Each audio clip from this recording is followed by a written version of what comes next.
जय मां पीताम्बरा।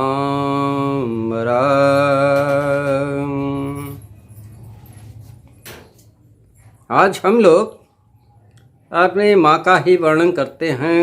माँ बहुत ही दयालु है, बहुत ही कृपालु है अपने भक्तों के प्रति। माँ कुछ ना कुछ दिया ही करती हैं।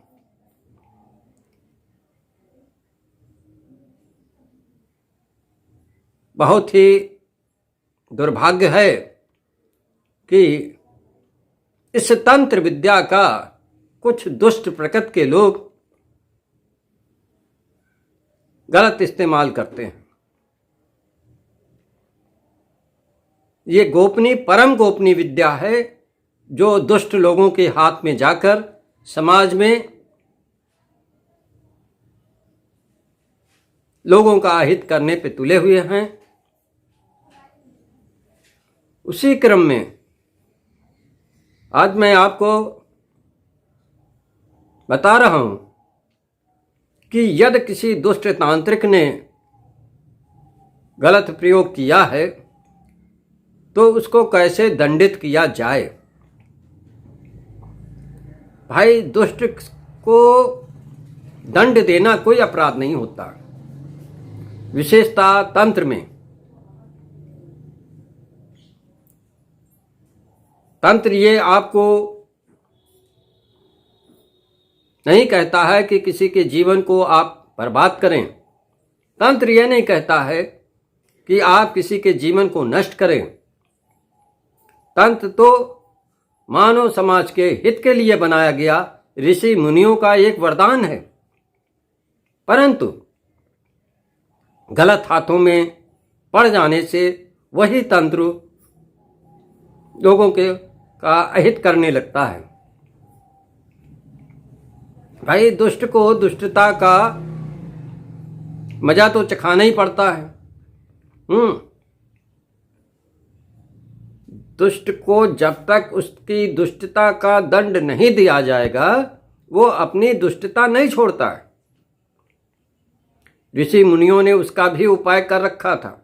वो जानते थे कि जो हम बना रहे हैं जगत कल्याण के लिए, इसका लोग आगे चल के दुरुपयोग भी करेंगे।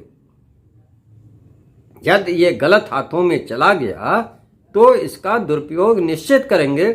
इसीलिए उसके काट के लिए उन्होंने अनेकों प्रयोग बना रखे हैं। जैसे बगला प्रतंगिरा है, इससे यदि हम संपुटित कर दें महाकाली खड़क माला मंत्र से, तो ये भाई इसमें इन दुष्टों को छठे का दूध याद दिलाने के लिए बहुत है। अपनी भगवती पीताम्बरा का बगला प्रतंगिरा, इससे संपुटित कर दिया जाता है महाकाली खड़क माला मंत्र को। और शनिवार से दूसरे शनिवार तक नित्य हम 11 पाठ करते हैं, मात्र 11 पाठ करते हैं। और रविवार को, यानी दूसरे रविवार को, शनिवार से शनिवार तक आपने 11 पाठ किया खड़क माला से संपुटित करके। बगला प्रतंगिरा को, बगला प्रतंगिरा से काली खड़क माला मंत्र को आप संपुटित करके 11 पाठ करेंगे शनिवार से शुरू करके दूसरे शनिवार तक, और फिर रविवार वाले दिन इसका हवन कर देंगे। हवन में भैया कोई विशेष दिक्कत नहीं होती है, बहुत आसान है। उसमें राई है, काली सरसों है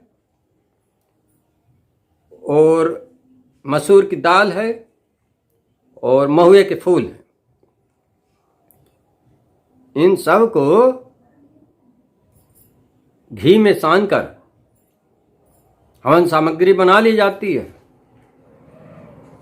और 11 माले का रात में हवन कर दिया जाता है।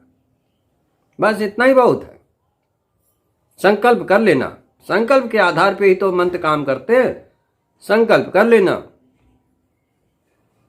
जिसके लिए भी कार्यक्रम करना है कि इसके ऊपर जो भी क्रियाएं की गई हैं उसको नष्ट किया जाए और करने वाले और कराने वाले को भीषण से भीषणतम दंड देने की भी कृपा की जाए। इतना आपको बोलना भी पड़ेगा। भाई जिसने क्रिया की है और जिसने करवाई है, इन जब तक दोनों को दंड नहीं मिलेगा तब तक ये अपनी बदमाशी से बाज नहीं आएंगे। इसलिए जरूरी है, किसी प्रतिशोध की भावना से जरूरी नहीं है। आवश्यकता इस बात की है भैया कि यदि उसको ऐसे ही आपने छोड़ दिया फिर और पता नहीं कितनी परिवारों को वो इसी तरह से नष्ट भ्रष्ट करता रहेगा। जैसे पागल कुत्ता नहीं होता है, उसको पकड़ के मारी दिया जाता है, छोड़ा नहीं जाता है, उसी तरह से इन दुष्टों को उनकी दुष्टता का दंड देना अनिवार्य होता है। कोई शत्रुतावश दंड नहीं दिया जाता है, उसकी करनी का उसको फल दिया जाता है और उसमें कोई पाप भी नहीं लगता। भगवान श्री कृष्ण ने गीता में सब साफ साफ समझा दिया है।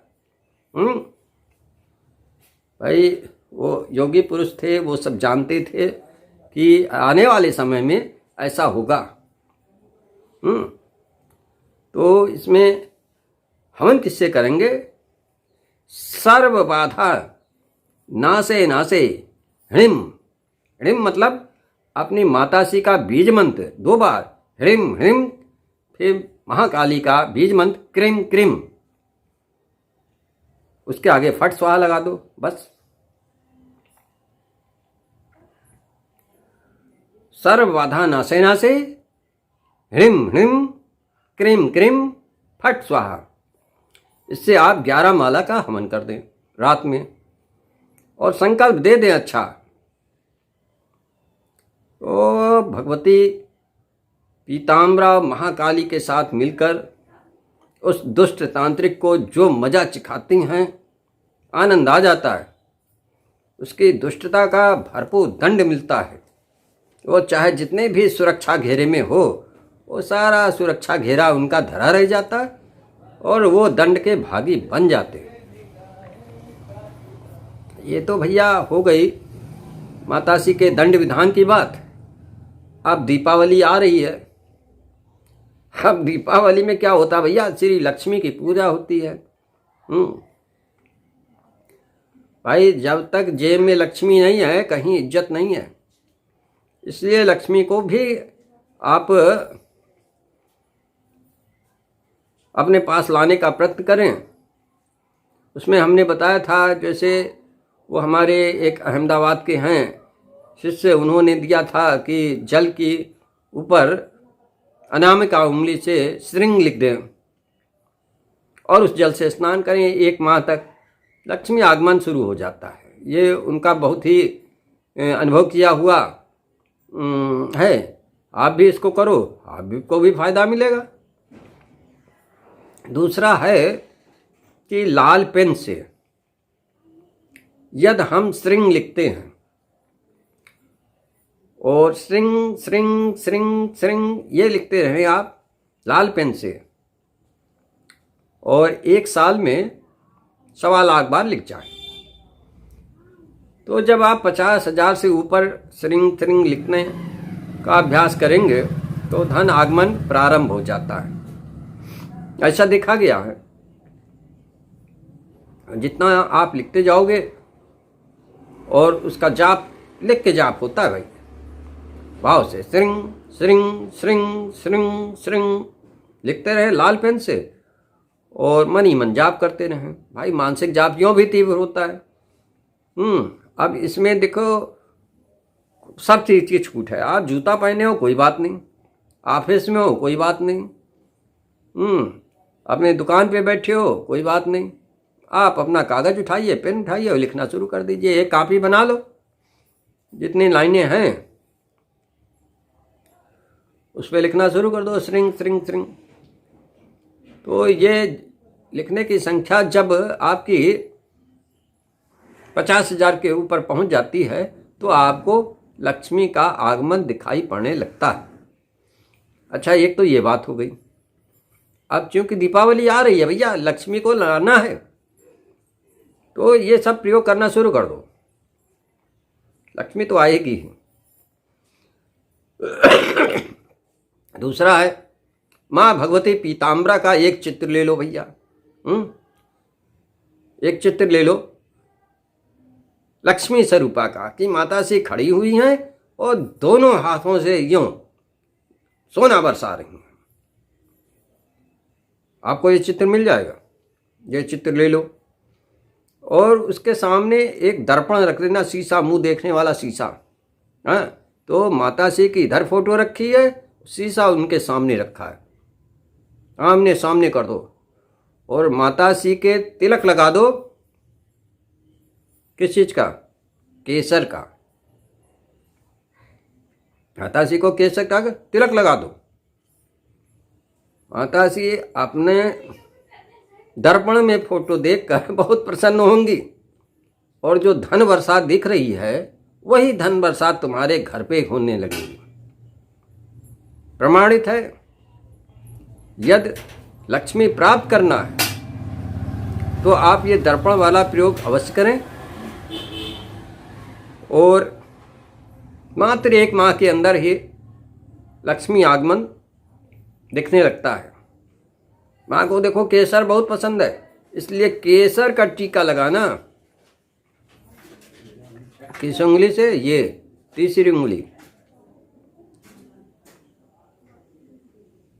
अंगूठे से तीसरी उंगली, ये इससे जो है, यानी किनारे वाली सिक्के की बगल वाली, इससे टीका लगाना माता जी के केसर का। और दर्पण के सामने उनकी फोटो रख देना कि माता जी अपनी फोटो देखते।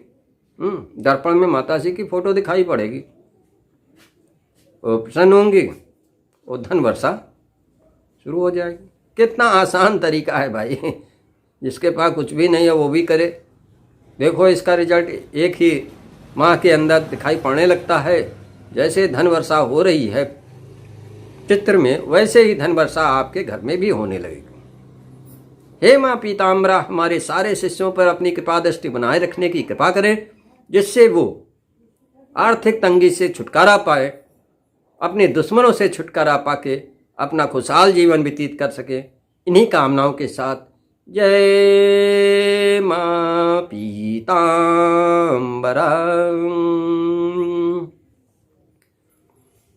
भगवती पीताम्बरा बहुत ही भैया दयालु हैं, बहुत ही दयालु हैं। उनकी कृपा का वर्णन करने में ही इतना आनंद आता है कि पूछो नहीं। और जब उनकी कृपा दिखने लगती है तब तो मन गदगद हो जाता है। हे माँ पीताम्बरा, सब पर अपनी कृपा दृष्टि सदैव सदैव बनाए रखी माँ। आपको बहुत बहुत धन्यवाद, जो हमारे भक्तों पर आपने अपनी कृपा दृष्टि की। उसके लिए माँ पीताम्बरा आपके कोटिस कोट मैं प्रणाम करता हूँ। जय माँ पीताम्बरा।